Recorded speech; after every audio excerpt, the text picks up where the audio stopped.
Bueno, aquí estamos una vez más. Gracias por darse el tiempo para estar aquí después de la situación fallida del sábado pasado, en la que el Bodhisattva Mumio estaba a cargo del dojo. Hoy y durante toda la semana no ha habido problemas de conexión, así que no estoy viendo interrupciones, por suerte. Es interesante el proceso de la práctica del Zen, y en este contexto la práctica del Zen es la práctica de la palabra, al menos para este momento en el que estoy acá, y cómo se va modificando esto en el transcurso de la semana. Estuve releyendo mis notas. En general no soy de preparar los teishos, soy de hacer notas simples sobre las cuales se puede rapear, improvisar. Quizás venga eso de mi involucramiento con la poesía y con la música. Así que en el transcurso de esta semana cambié el eje del teisho, y con cierta sensación no sé si pérdida le llamaría, pero estaba pensando tocar temas relacionados con este gran maestro llamado Ikkyu, y estoy revisando mis notas de hoy y no hay mención alguna a Ikkyu. Aún así, creo que merece, por derecho, por historia de vida y por la contribución que hizo al Zen en su momento y ahora, y a la poesía, merece dedicarle un teisho. Así que tengo la intención de retomar ese texto de los esqueletos en algún momento, posiblemente en el próximo session, y tocar ese tema y un poco, a su vez, de reflexión, como no puede ser de otro modo, tocar la vida y el ejemplo y la enorme producción de enseñanza que Ikkyu dejó a través de sus frases, a través de sus poesías y a través de su vida tan fuera de lo común. Si nos referimos a lo común, la forma jerárquica del Zen japonés de ir ascendiendo en pasos hacia posiciones de mayor honra o jerarquía. Ikkyu fue lo opuesto de eso. Eligió la calle, eligió la poesía, la música y el amor como su dojo de práctica. Y en ese proceso renuncia a sus atributos de nobleza y a sus atributos de maestro Zen de el Gonzan, que se llamaba en ese momento los 5 montañas de la escuela Rinzai, para vivir como un simple vagabundo con su amor que lo acompañó hasta el final de sus días. Bueno, de hecho ella muere antes, como lo dije en el teisho anterior. Así que bueno, Ikkyu, asignatura pendiente para uno de estos próximos encuentros nuestros. Acá tenemos entonces el poema de Muso Soseki,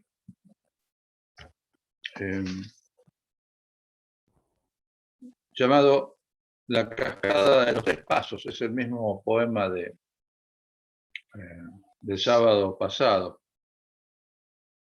Es interesante, el título es, como decía, uno de los pocos que no tiene referencia a persona alguna. La mayor parte de sus poemas están dirigidos a amigos o estudiantes o encuentros o despedidas o lugares específicos. Este no tiene ninguna referencia que yo al menos haya podido encontrar. Y se llama La cascada de los 3 pasos. Sankyūgan en japonés de esa época. Y bueno, ahí estaba en Sazen ponderando esto, cascada de los 3 pasos, cascada de los 3 pasos. ¿Y qué es lo que Muso Soseki Senji habrá querido decir cuando elige este nombre para este poema tan extraño? Cascada de los 3 pasos. Y bueno, quizás es muy sencillo. Los 3 pasos son 1, 2, 3, splash. Y listo. Cascada de los 3 pasos. Y quizás de ese splash, de ese sumergirse en una cascada a través de 3 pasos, en ese momento misterioso, ese momento yugen en el que realidad y metáfora son una íntimas e indistinguibles, es que surge este poema, que ahora comparto con ustedes. Y dice así, son 4, son 4 momentos de 3 frases cada uno, que dicen así: en peligrosos lugares, asombrosos acantilados, 3 barreras. El agua ruidosa se agita, el rocío de la cascada revolotea. Es difícil encontrar el camino. Tantos peces han caído hacia atrás con el sello del fracaso en sus frentes. ¿Quién sabe que este viento de sangre agita la totalidad del universo?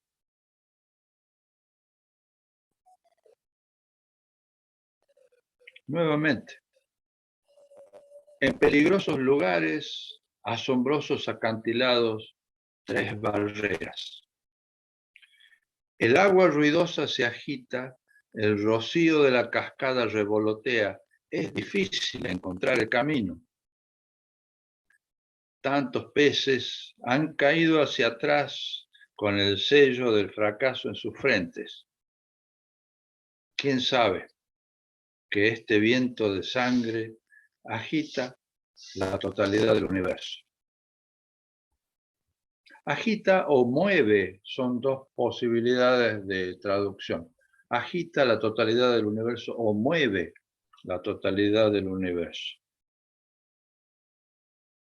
En general, mientras estuve embebiéndome con los poemas de Muso Soseki, siempre encontraba en los poemas esos 3 aspectos de práctica, realización y expresión de esa realización. Bueno, en este no encuentro eso. En este lo que encuentro es que la totalidad del poema es acerca de la práctica en sí. La totalidad del poema solo habla de práctica. Bueno, pero tenemos a ese ancestro llamado Eihei Dogen Senji, que patea el tablero y dice práctica y realización son una, íntima e indivisible. O sea que acá decimos, la totalidad del poema es acerca de la práctica. pero a su vez es acerca de la realización, del darse cuenta, del ver en esa naturaleza esencial. No allá afuera, no en un futuro, no en el resultado de determinado proceso, sino justo ahí, en la práctica misma. Y entonces sí, podemos decir, la totalidad del poema es acerca de la práctica. Comienzan las primeras líneas diciendo así: en peligrosos lugares, asombrosos acantilados, 3 barreras. Peligrosos lugares y asombrosos acantilados. Generalmente podemos tender a pensar que, bueno, peligrosos lugares son aquella esquina donde se vende droga, aquel lugar oscuro en el que tengo que pasar y paso con cuidado. Pero no siento que Mozo Soseki diera una pizca de interés a ese tipo de consideraciones. Creo que peligrosos lugares son aquellos en los que estamos caminando este camino del Zen en el medio de nuestra zona de confort. Es peligroso el camino cuando no desafía esas zonas de confort. Es peligroso el camino cuando no desafía el sistema de creencias, incluso el mismo sistema de creencias que nos lleva a la práctica. Ese es el peligroso lugar en el que nuestro Zazen está imbuido de una sensación de, paréntesis, falsa seguridad. Peligroso lugar es aquel en el que confiamos en eso que Eiken Roshi llamaba la bestia negra del Zen, la continuidad. 1 más 1, 2, 2 más 3, 5. Ahí estamos en peligrosos lugares. El acostumbramiento es otro sitio peligroso.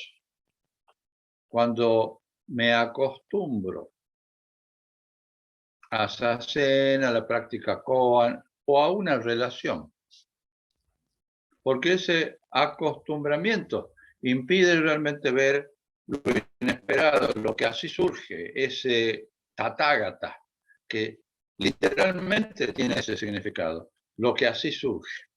Y el tathagata, por naturaleza, por esencia, es impredecible.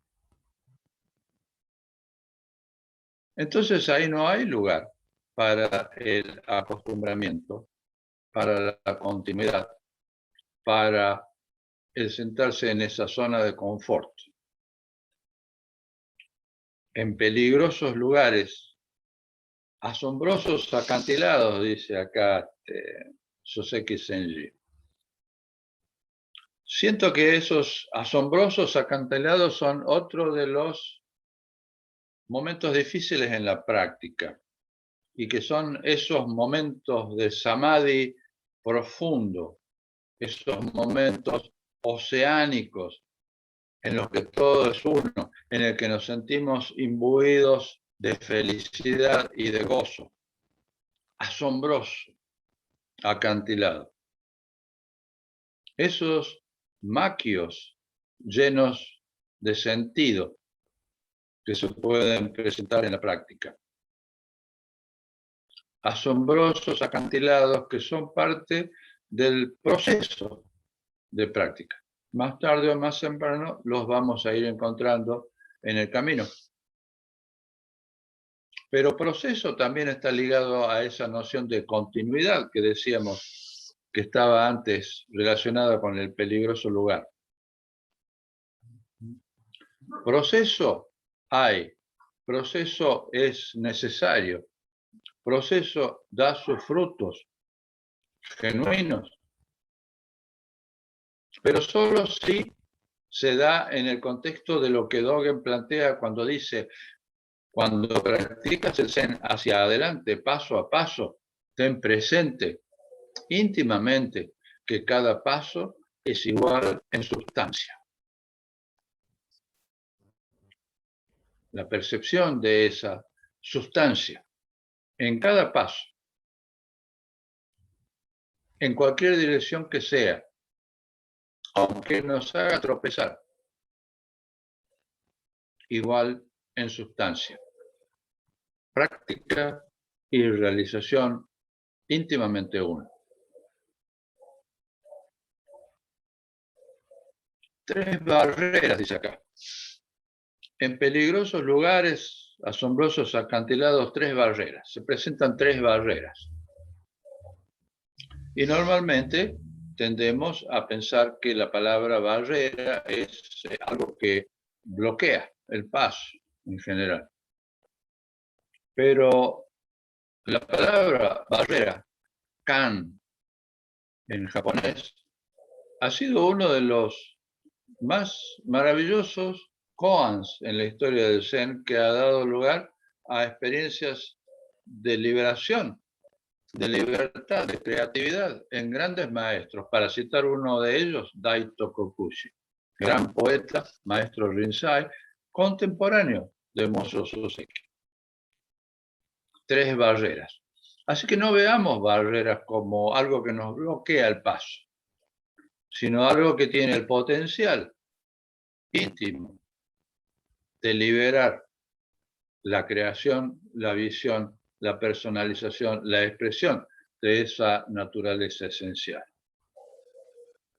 Cuando decimos 3 barreras, en nuestro linaje es inevitable pensar en un maestro que se llamó Tosotsu, que aparece en uno de los casos del Mumon Kan, básicamente Mumon Kan, barrera, sin puerta.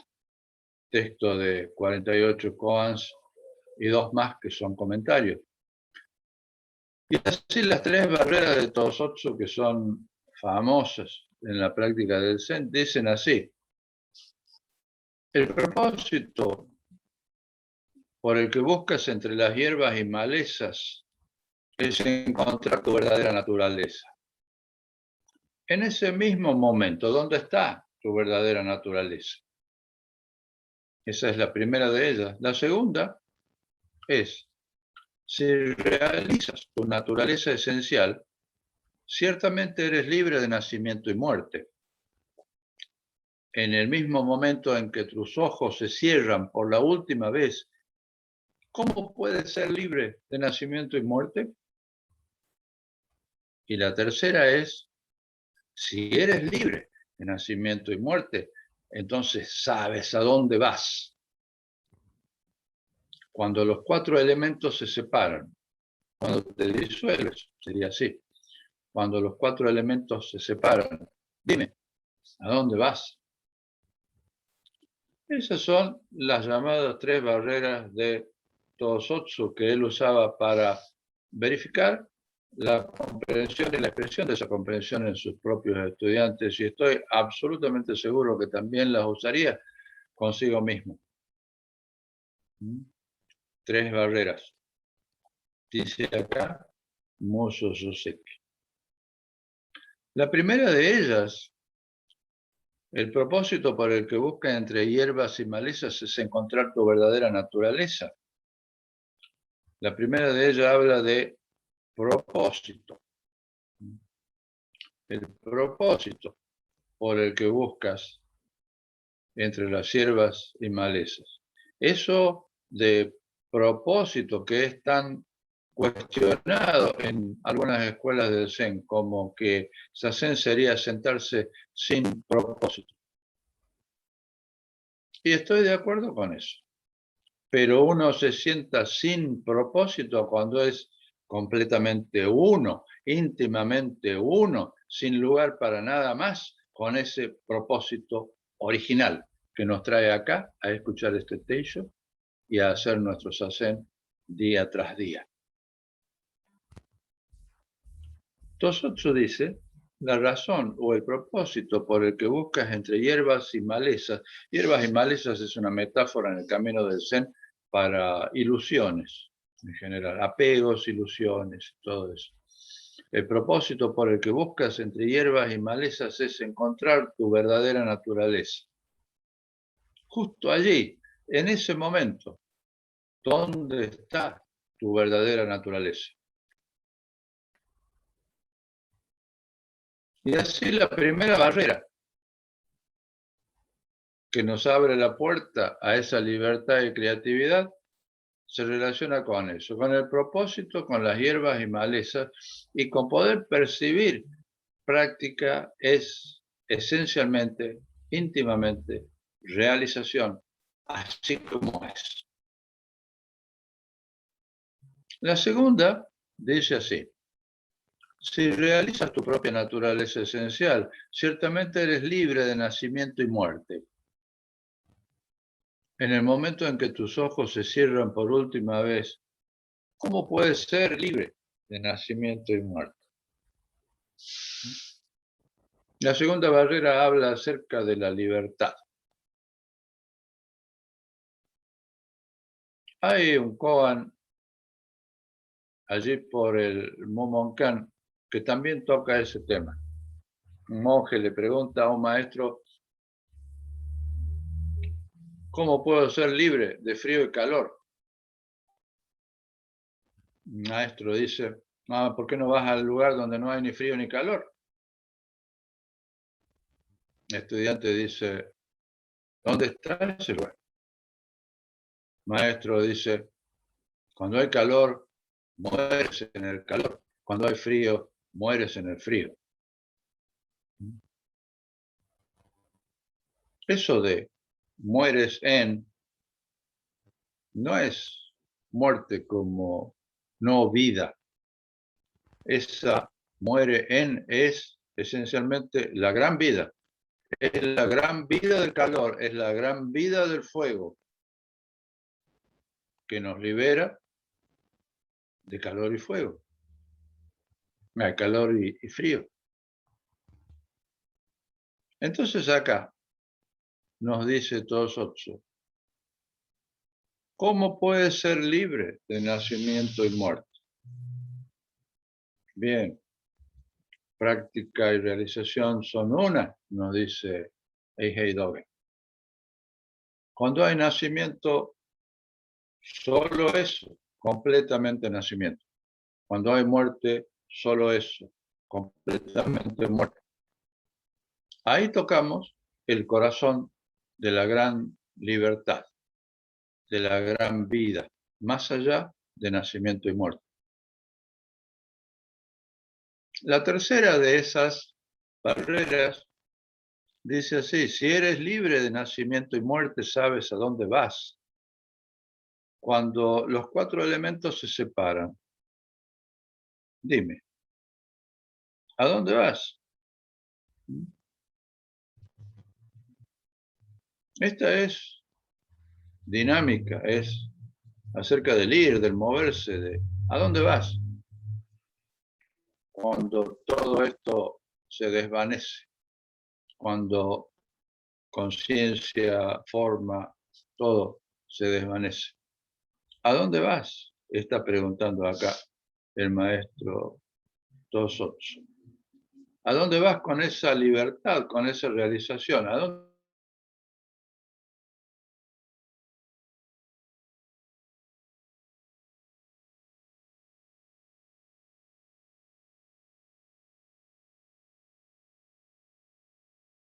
se separa?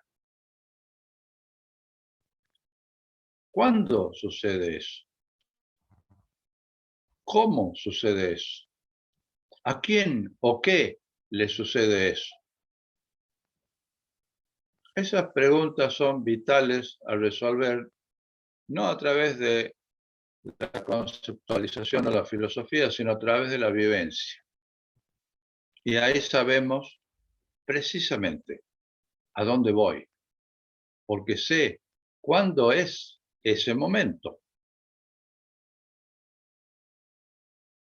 Sigue Muso Soseki en su poema diciendo: el agua se agita, el rocío de la cascada revolotea, es difícil encontrar el camino.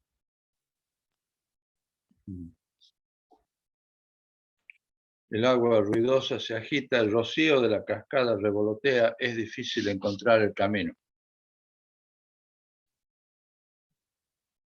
No es difícil ver en ello una metáfora de nuestra vida cotidiana, de momento a momento, de nuestro cotidiano, de trabajo, de familia.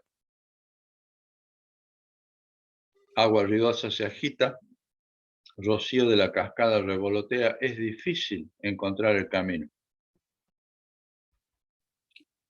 En ese punto siento yo que el practicante o la practicante está tocando aquello que se llama la noche oscura, o en el caso de Hakuin Senji, el desierto de hielo.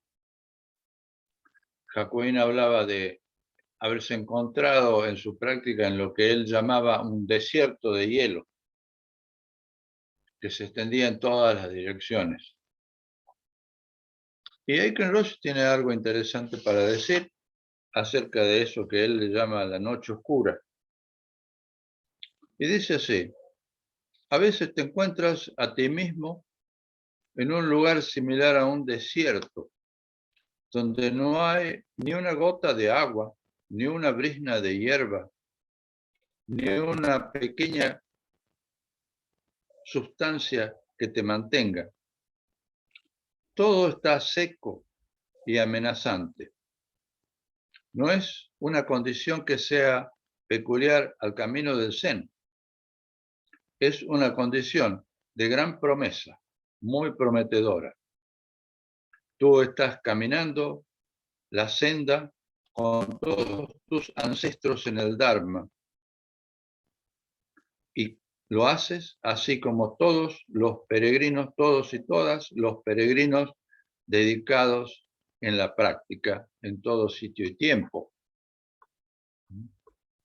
Es interesante acá lo que mi viejo maestro decía, porque justo ahí, en ese lugar en el que no hay nada que nos sostenga, nada que nos alimente, similar a un desierto, sin vida, ni siquiera una hoja de hierba en la práctica, él está diciendo, esa es una condición muy prometedora.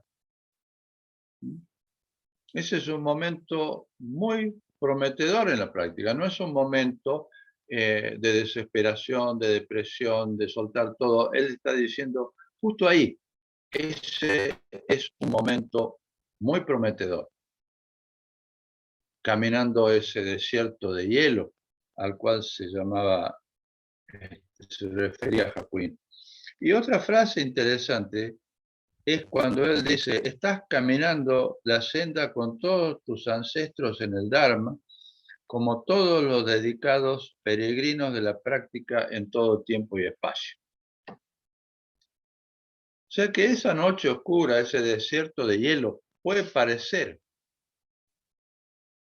que nos aísla en soledad. Pero acá el viejo está diciendo algo muy interesante. En ese momento estás caminando con todos tus ancestros y ancestras en el Dharma. Y ese momento es prometedor. Aún así, dice acá Muso, yo sé que es difícil encontrar el camino. Y sí, claro que sí. En el medio de ese agua ruidosa, agitada y rocío de la cascada revoloteando, dice Soseki, es difícil encontrar el camino. Sí, señor, doy fe. Es difícil encontrar el camino. Pero hay un poema de una de las épocas tempranas del Zen, después de Bodhidharma, del maestro Zen-san, que dice, el camino no es difícil, el Tao no es difícil, solo que evita el elegir y seleccionar. Es difícil. Ahora bien, toda nuestra vida se trata de eso. Cada uno de estos actos seleccionamos hacer determinada cosa, elegimos hacer aquella, no hacer otra, ir a tal lugar, decir tal frase. Y acá Sensang está diciendo, el camino no es difícil, solo que evitas eso. Bueno, ¿cómo puedo evitar el elegir y seleccionar en el medio del mundo de elegir y seleccionar que es cada momento de nuestra vida y cada momento de nuestra práctica? Porque elegimos retornar a Mu, elegimos sentarnos en Zazen, elegimos levantarnos y hacer Gayo. ¿Cómo somos libres completamente allí en ese momento? Cuando hay frío, muere en el frío. Cuando hay calor, muere en el calor. Y así, si es elegir y seleccionar, es simple, es de la totalidad de nuestro ser, es desde lo más profundo de nuestro vientre. Ahí tocamos lo que Sensang está diciendo. El camino no es difícil, solo que evita seleccionar y elegir. Evita que el observador, esa falsa ilusión de separatividad que llamamos el yo, evita que eso se coloque en la posición de seleccionar y elegir.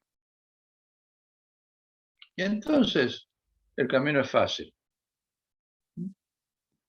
Voy a tomar un mate, voy a encender mi moto, voy a dar un abrazo a mi hija. Fácil. Si es genuino, si es con la totalidad de nuestro corazón, no es elegir y seleccionar, es solo eso. Y ahí está el camino. Fácil, fluyendo, creativo. Agua ruidosa se agita, el rocío de la cascada revolotea. Es difícil encontrar el camino, decía acá. Las tres líneas siguientes son interesantes. Tantos peces han caído hacia atrás con el sello del fracaso en sus frentes. Tantos peces han caído hacia atrás con el sello del fracaso en sus frentes. El pez siempre ha sido, en el budismo y en el Zen en particular, una metáfora del despertar, por el hecho de que el pez nunca cierra sus ojos, ni siquiera para dormir, duerme con los ojos abiertos. Tantos peces, tantos practicantes han caído hacia atrás con el sello del fracaso, del error en sus frentes. No dice acá, doble.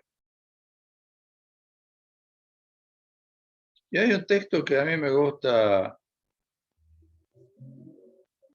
citar a veces y que curiosamente está en mi estado de las redes sociales, que se llama Ventana sobre el error, de Eduardo Galeano. Y dice así: ocurrió en el tiempo de las noches largas y los vientos de hielo. Una mañana floreció el jazmín del cabo y en el jardín de mi casa y el aire frío se impregnó de su aroma. Y ese día también floreció el ciruelo y despertaron las tortugas. Fue un error y poco duró, pero gracias al error, el jazmín, el ciruelo y las tortugas pudieron creer que alguna vez se acabará el invierno. Y yo también, dice Galeano. Dije algunas veces que creo fervientemente que quien llega a una comprensión en el Zen llega por el error. Y a ello me refiero que llega en el momento en el que 2 más 2 no es 4. Es 3, es 5, es 6, es lo que ustedes quieran, pero no es 4. Porque la comprensión y la visión del Zen no están en ese reino. 2 más 2 es 4. están en el reino de este error. Están en el reino de lo inadecuado.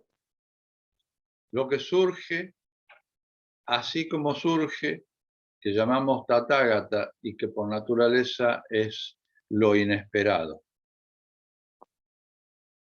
Y así estas tres líneas que pueden sonar desesperanzadoras, tantos peces han caído hacia atrás con el sello del fracaso en sus frentes. Visto en este marco, no es en absoluto descorazonador. Porque ese pez, tratando de llegar, de subir la cascada, y no pudiendo hacerlo, y cayendo hacia atrás e intentándolo de nuevo, ese pez, para citar nuevamente a Dogen, cuando dice que ningún pez o pájaro llegó nunca al fin de su elemento sin moverse en él. Y luego dice, pez es agua, pájaro es espacio. Ese pez que está subiendo la cascada y cayendo hacia atrás y volviendo a subir y cayendo hacia atrás, está moviéndose en su elemento. Aunque no lo sepa, el pez probablemente no es consciente del agua, pero aún así se mueve en su elemento. Nosotros no somos conscientes de esta naturaleza esencial, naturaleza de Buda, pero aún así nos movemos dentro de ella. Somos eso que se mueve dentro de ella. Tantos peces han caído hacia atrás con el sello del fracaso en sus frentes. ¿Y qué importa eso? Si práctica es realización, fallar en trepar la cascada es realización. Fallar en trepar la cascada es en sí mismo haber llegado allí. Fallar en trepar la cascada es la libertad del pez. Tantos peces han caído hacia atrás con el sello de fracaso en su frente.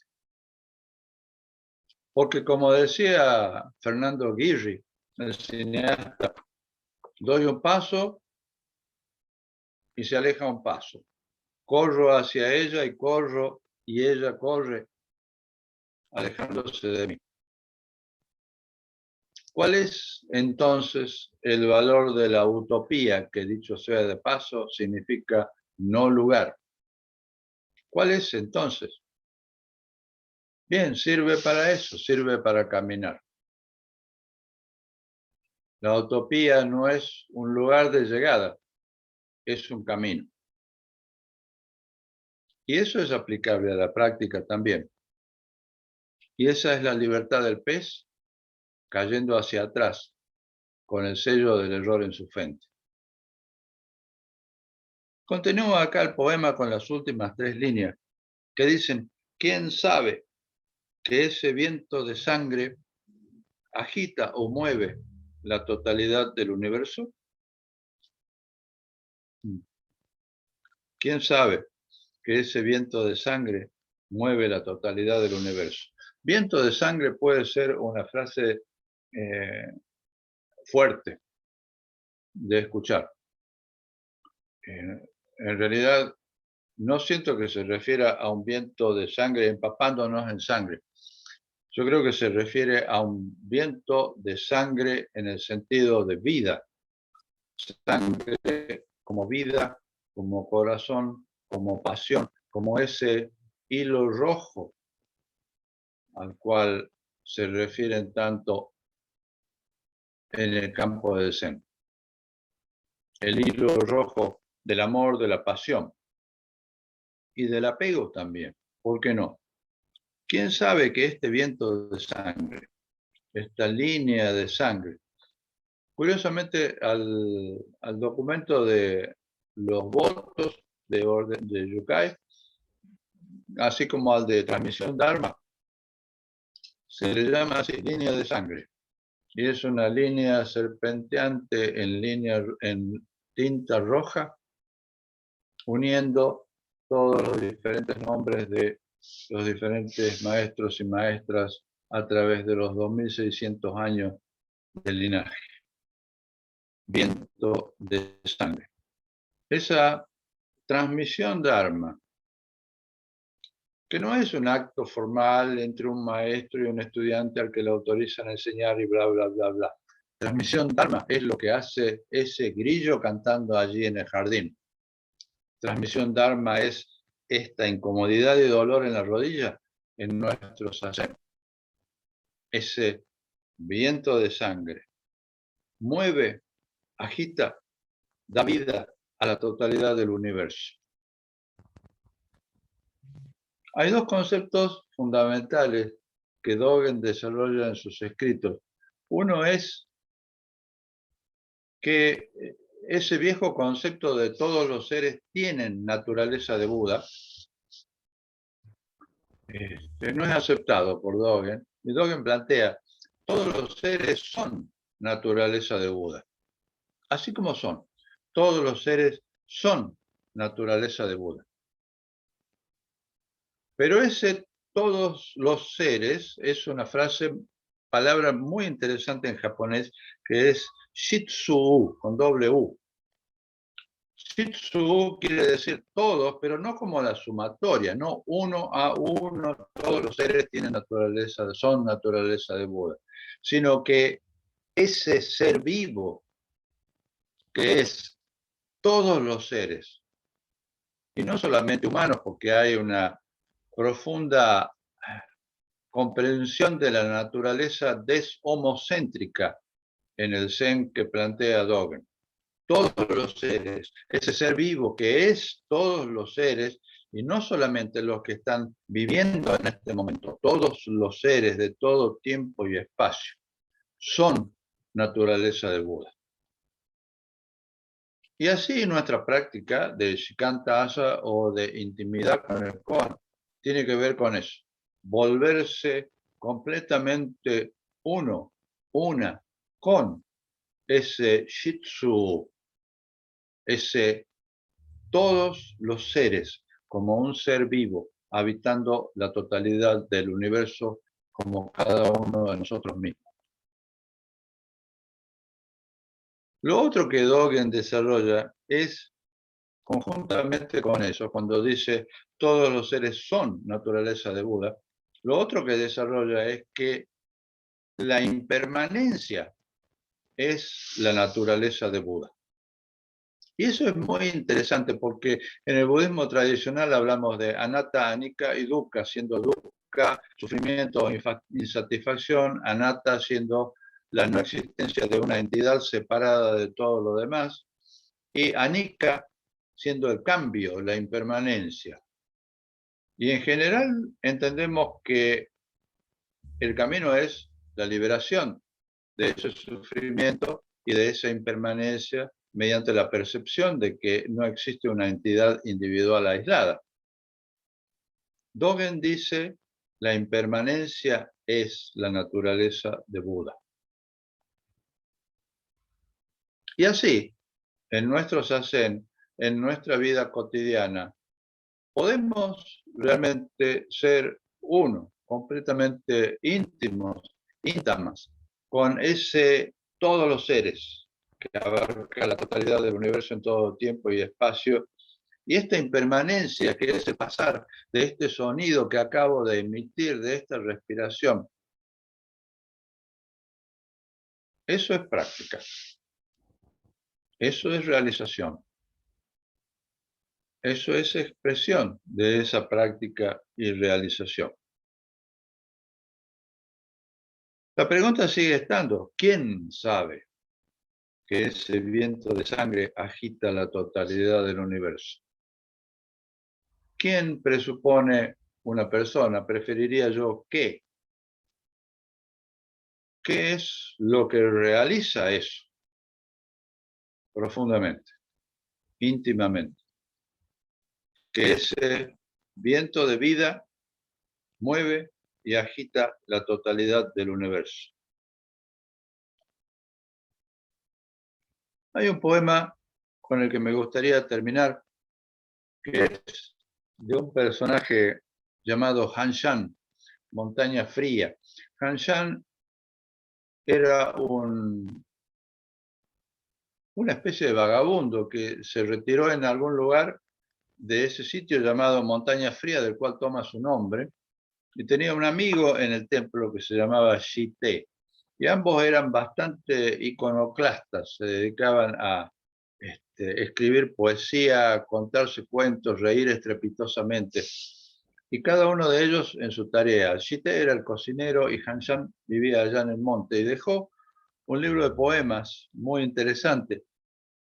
Y de esos elegí uno porque creo que tiene que ver con este teillo y con este poema.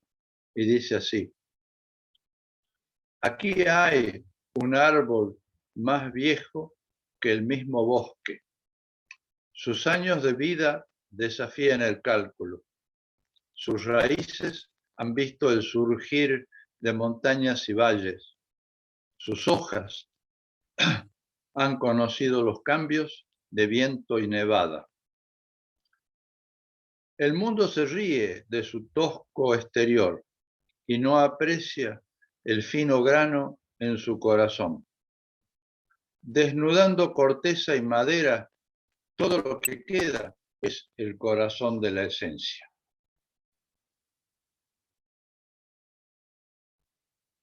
Con ello quisiera terminar y abrimos esto a comentarios, preguntas, respuestas, lo que quieran. Gracias.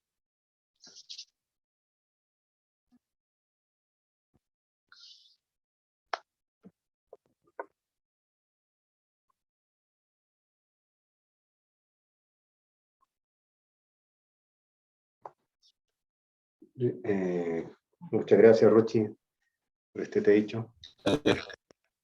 Y si alguna persona practicante quiere hacer algún comentario, pregunta, que levante la mano, por favor.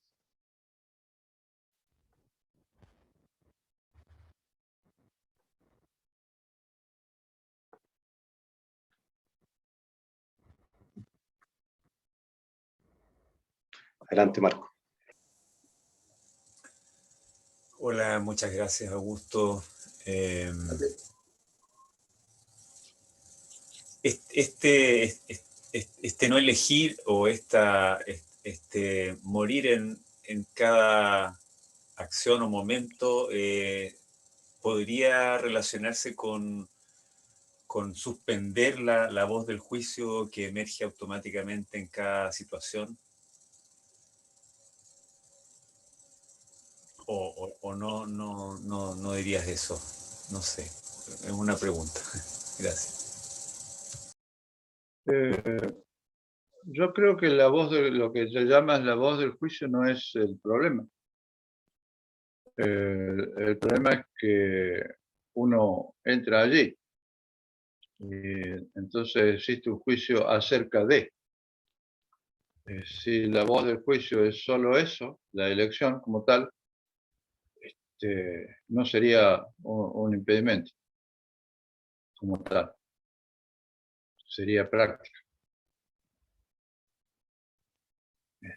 Cuando hablábamos acá del viento de sangre y del hilo rojo,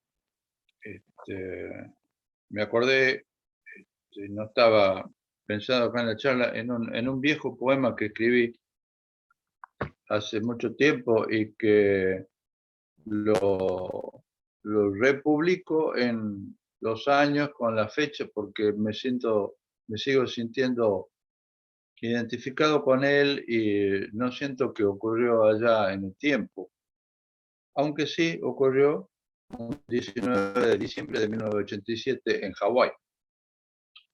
Y dice así: ha estado lloviendo por 10.000 años, nuestros huesos mojados, médula seca. ¿Por qué? No lo sé. No grito del gecko, ventana cerrada, kimono mojado. Sacén mañanero, soñando, cabeceando. El viejo maestro no ha venido en toda la semana. Asimismo la luna. Caminando las calles lluviosas, perdido dentro del hilo rojo de la ilusión, estoy agradecido por la vida. Fue una experiencia interesante porque había estado lloviendo demasiado y estaba todo muy húmedo y salí a caminar. Y allí en el Valle de Manoa son todos caminos muy intrincados, fácil perderse.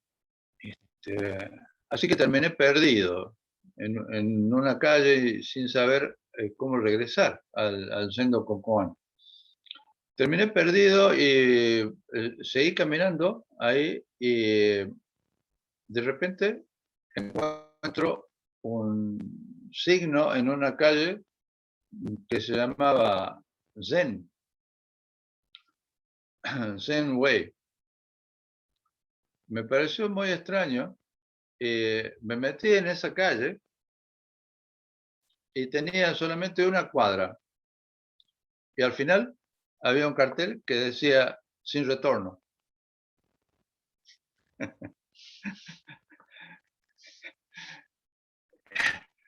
Era, era una calle que terminaba ahí y se llamaba Zen. Y en ese momento encontré la última línea del poema.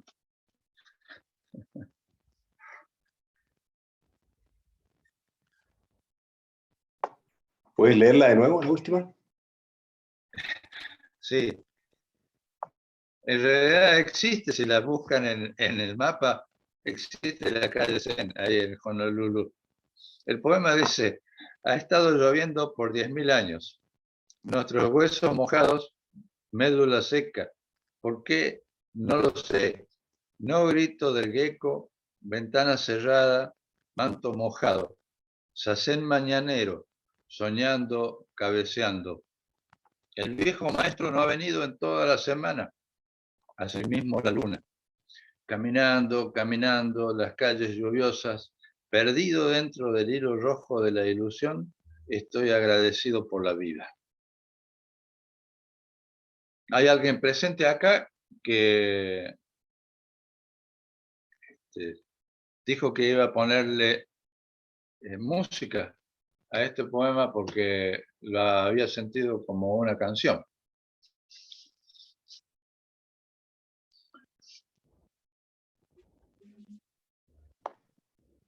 Gracias, Gustavo. ¿Alguien más quiere hacer algún comentario? Bueno, esa persona que le iba a poner música podría cantarlo ahora.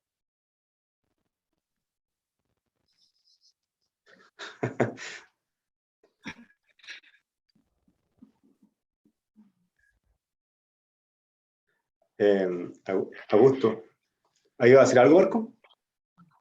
¿Perdón? Si alguien iba a decir algo, si no... ¿Marco?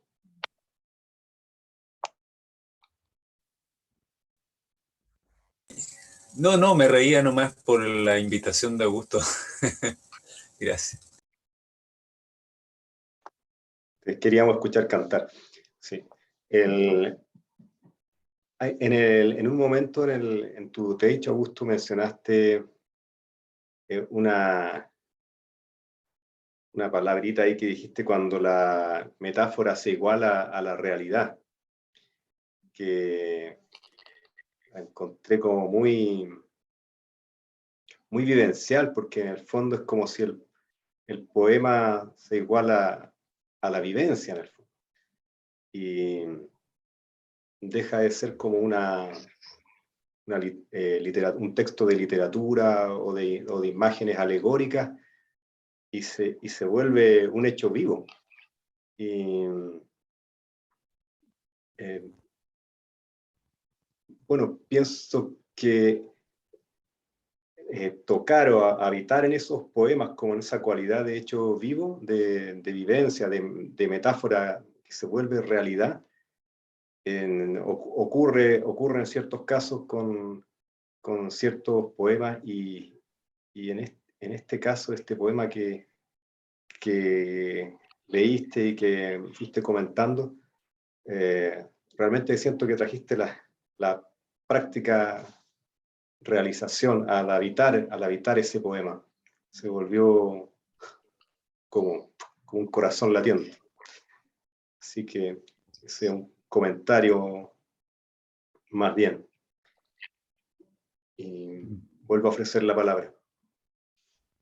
Gracias.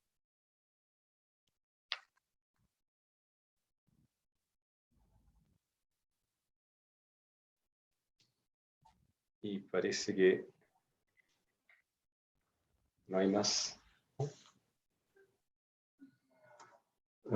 Ah, ahí está Jimena. Adelante, Jimena.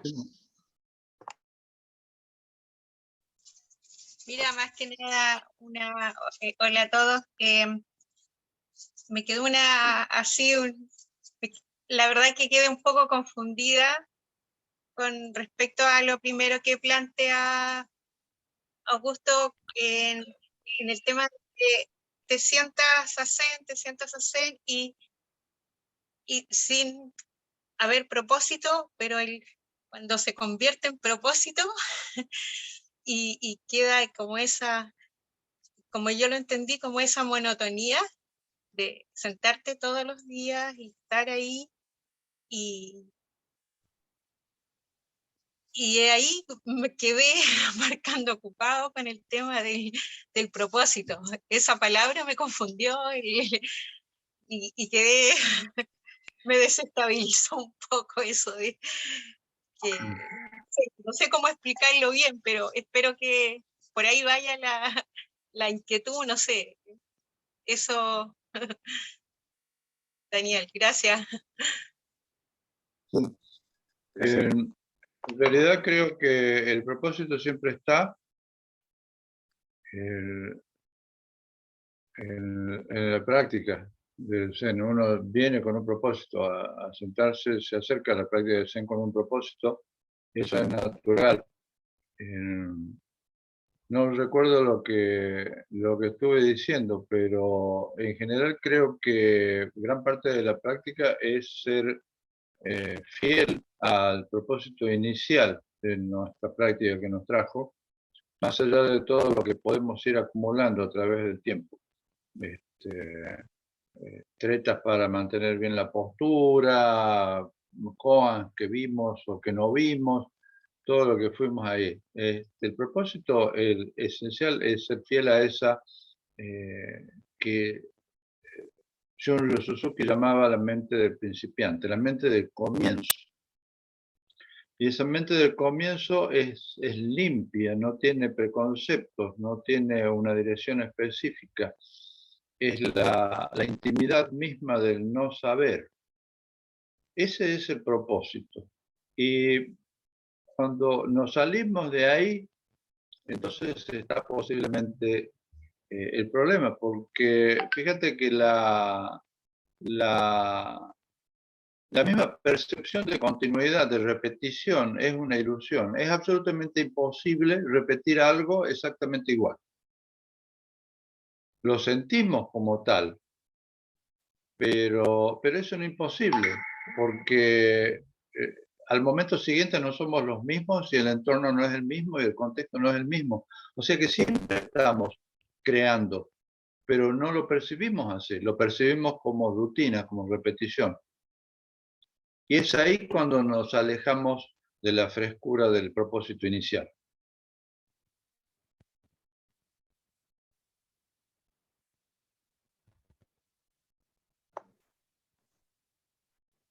A propósito de esto de frescura, Augusto, y relacionado con lo que comenta Jimena, en el Tathagata, mencionaste el Tathagata como esa característica como de súbito, de algo que sucede inesperadamente, y ahí quería detenerme un poco porque todo el tiempo está surgiendo.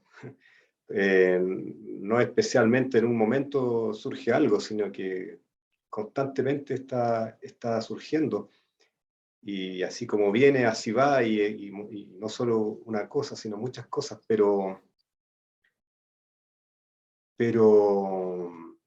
ese momento de que lo presentaste como súbito, o sea, que en el fondo ese surgir se puede volver mecánico en todo esto que están pasando y pasan cosas, entran, salen personas, hechos, habitaciones, etcétera, todo eso cambiando, pero de pronto hay algo que surge o algo que he identificado en ese surgir y se vuelve vivencia, como que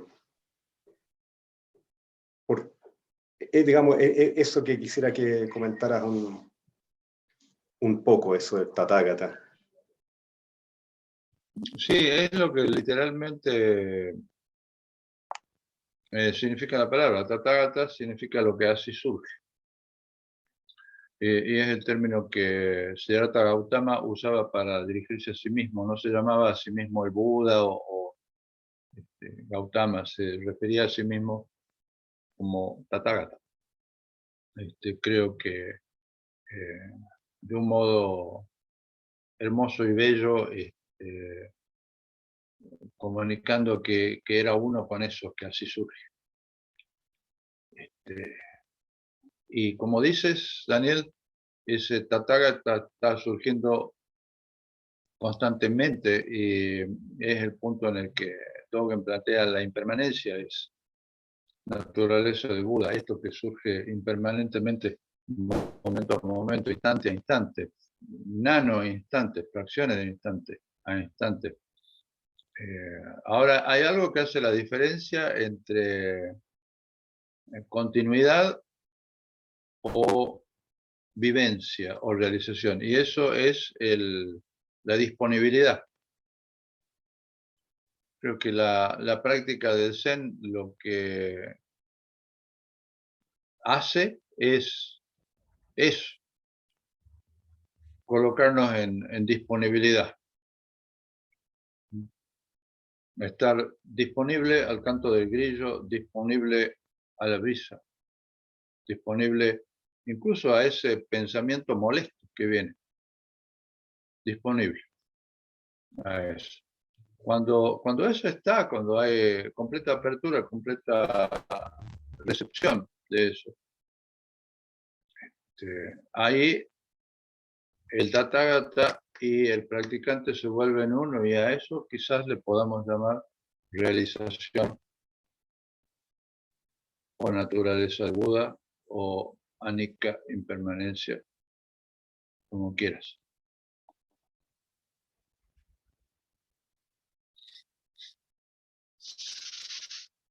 Gracias, Augusto. ¿De nada? Muy buen comentario. No sé si hay alguien más que quiera decir algo y si no, no sé cómo andamos en el tiempo. Andrés, creo que alcanzamos un pequeño sazen.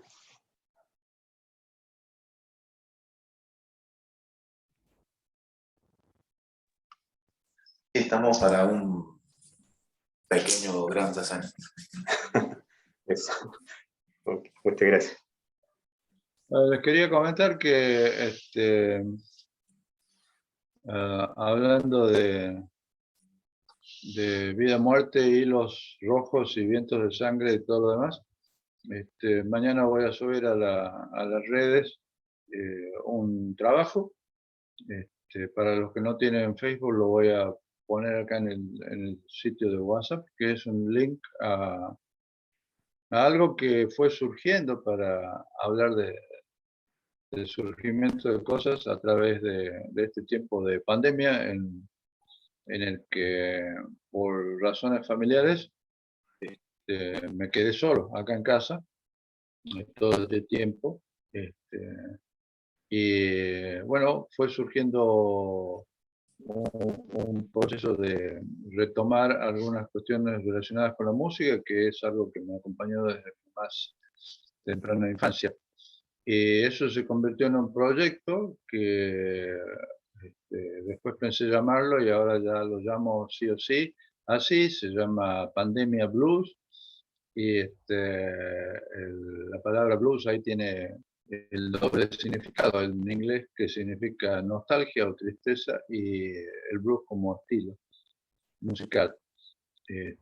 La idea fue, cuando las ganas y la pasión vienen, conectar mi guitarra al equipo y ver qué es lo que sale, así como sale, sin ensayos y sin pulir nada, sin grabación de sonidos, simplemente con un móvil, con un celular.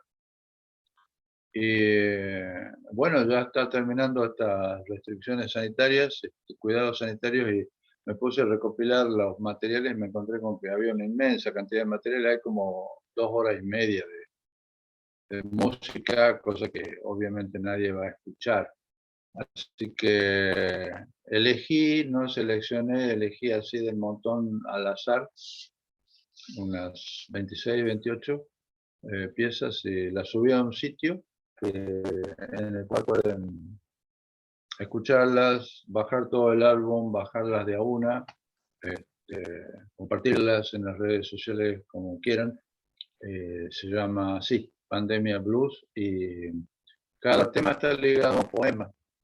Y no he subido los poemas por falta de tiempo, pero también forma parte de una experimentación desde la música con el ritmo de 7 sílabas del haiku y del estilo llamado renku, que es poemas ligados unos a otros, además de algunos que son absolutamente libres, no tienen nada que ver con eso. O sea, es una experimentación, y nada más que eso, no pretende ser un bestseller o un hit. Estuve esperando tiempo porque sabía que los Rolling Stones habían pasado por un momento difícil con la pérdida de su baterista y estaban iniciando su gira, y no quería publicar mi disco en ese momento que los pueda opacar. Pero ahora que ya están en gira, creo que lo puedo hacer. Así que bueno, voy a compartir por eso, espero que lo disfruten. Muchas gracias, Augusto. Recomendado totalmente. Gracias.